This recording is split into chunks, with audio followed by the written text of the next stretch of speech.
Hello, beautiful people. You're welcome back to my YouTube channel. My name is Oyebimpe. If you're new here, you're definitely welcome. Please do also like, subscribe, and share.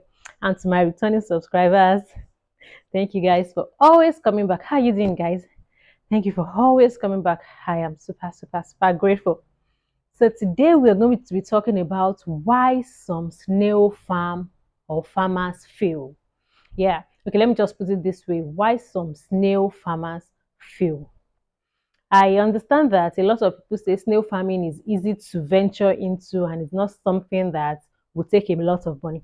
However, don't forget that if you are starting on a commercial level, it's a lot of money and you definitely do not want to fail. And I've realized that people really do not talk about why farmers fail. So today I'll be sharing my experience and I'll be talking about why I think snail farmers fail. And this video is actually inspired by my sweet father-in-law. He sent me a pamphlet sometimes ago on snail farming. This one has actually been encouraging me on this journey. So he sent me this. So clear. I don't know if it's clear. He sent me this, and when I went through, I realized that it's a pamphlet of like 16 pages and it's loaded. I don't know who wrote it, but I don't know. There's no name on it. Oh, okay. Olaniyan Caleb Olusegun is the writer, and this pamphlet is really loaded. So at the back of the pamphlet, there's reasons why farmers fail, and I realized that true, he is actually talking senses about why snail farmers fail. So from my home point of view, the first reason why I feel snail farmers fail is because number one, sometimes they employ ants that are not capable. If you are a snail farmer and you employ ants that are not capable, you're in trouble because they will not do well on your farm. And as a snail farmer too, another reason I think they fail is because some are not using their own landed property. And most times when the owner of the land or the agent realizes that this person is really doing well in this business, is that they start increasing the rent, or they just do something to frustrate the life of the farmer, and they'll probably pack up. So that's number two. That's one of the second reason why I think farmers fail. Then the third reason I'll be looking at this man's note is absenteeism. Dear snail farmer, you cannot have a farm and not want to be present on your farm. This is your business, for crying out loud. You don't expect, yeah, I understand that you've put measures in place and all of that, but you cannot afford not to be supervising the work that you've put in a lot of money into. Okay, imagine as a company, you do not go to your company every day, you do not do the needful on what you're supposed to do, you do not call board meeting, you do not ask staff what is going on. Do you think the farm would grow? Do you think the business will grow? This thing also is applicable to farming. If you are absent from your place of business, then definitely it's not going to work, it's going to fail. Another thing he wrote here is lone rangers. There's this video I did sometimes ago, and I mentioned that you cannot go on this journey alone. As a snail farmer, I understand that some of us will say we don't want everybody to know how we are doing it. We don't want anybody to know our secrets. But guys, this journey is not a journey you can do alone. You need people, you need friends in this same industry. And I mentioned to you that I have colleagues in this industry that I talk to. If I realize that this thing is already doing like, I might not understand this, I call them, I talk to them, I have mentors on this journey. So you cannot do this journey alone because you want to keep to yourself. You don't want people to maybe see your secret or something. If you are doing this journey alone, you are bound to fail. Like, you will fail big time, because some things you see today that you handled well, tomorrow you might see them and you might not be able to handle them well. And if you are a lone ranger, who do you intend to talk to? Nobody. So going alone is another reason why some people fail in this journey. Then some of us, you want cheap inputs and quality. You don't want to pay for people's services. You don't want to buy good breeding stocks because you heard that breeding stock is so amount cheaper in a place. You decide to just rush there and buy. Instead of you to make your inquiries to be sure that these breeding stocks are well fed, they are good, and they are not malnourished, you bought the breeding stock and they are not giving you problem on your farm.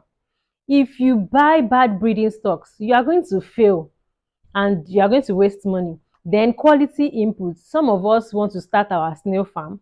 You now go and call quacks to start your snail farm for you. A colleague was gisting me about a farm she visited in Lagos. That was last year. It's a free range farm. Guys, the farm is damaged already. And the man spent a lot of money on that farm. And like I used to tell people that when you want us to now, when you want people to do your work for you again, like you want to do a rework again, it's expensive.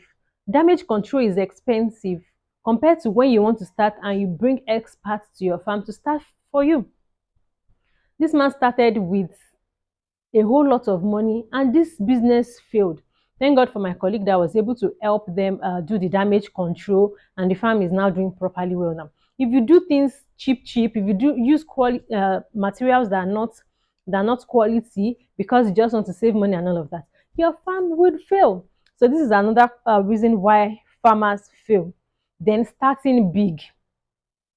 Usually when people come to me and say they want to start their snail farm and they want to start with 2,000 snails, my question is why? Why do you want to start with 2,000 snails?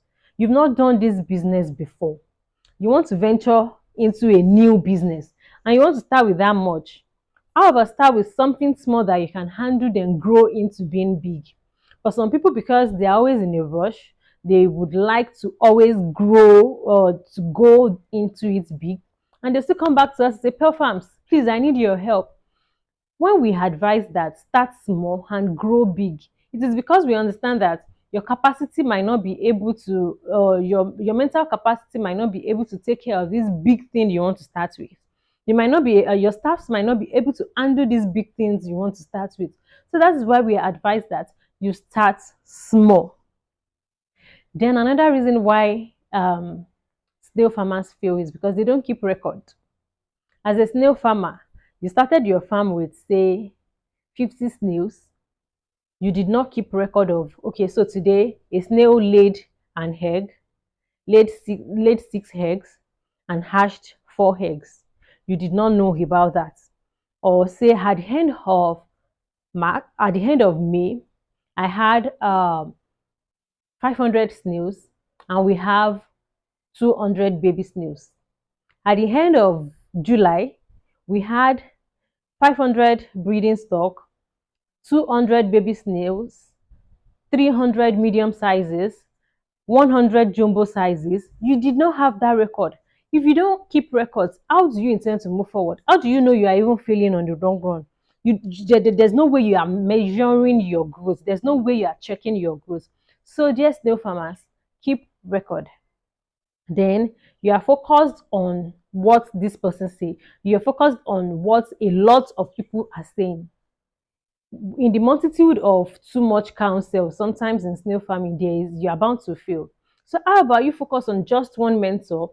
Let this mentor you very well so you know where you are really going to. So if what this mentor is telling you fails, then you know who to go and meet. But I know a lot of persons, they would have watched YouTube, gone on Google, paid for a lot of trainings, and yet they are confused on what to do.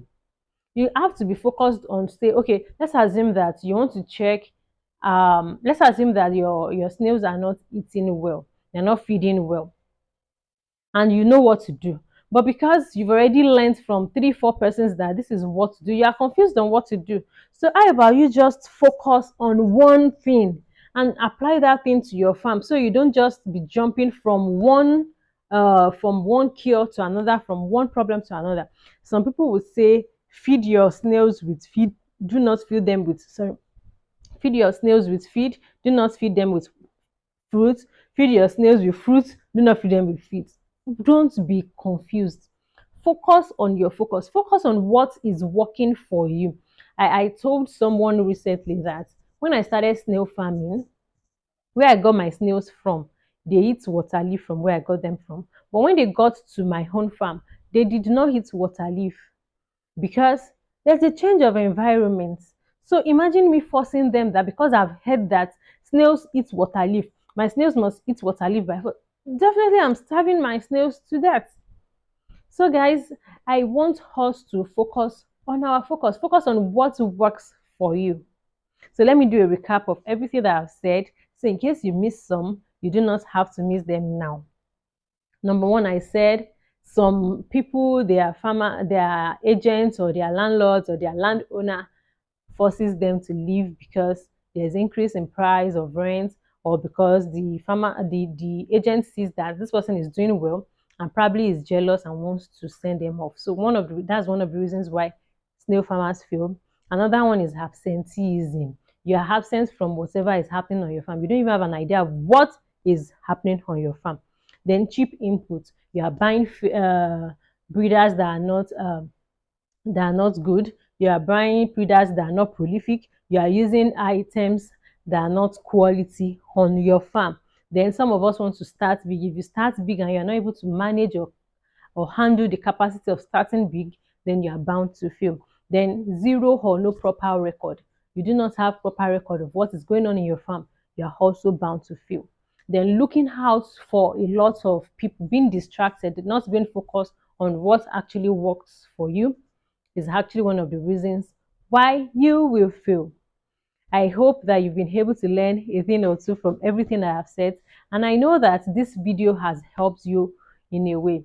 So please drop a comment for me. Let me know how you feel about this video and if you want me to do more videos like this. All right, guys, if you watched till this moment, thank you so much for watching. Please do not forget to like, subscribe, and share. And I'll see you guys in my next video. Bye.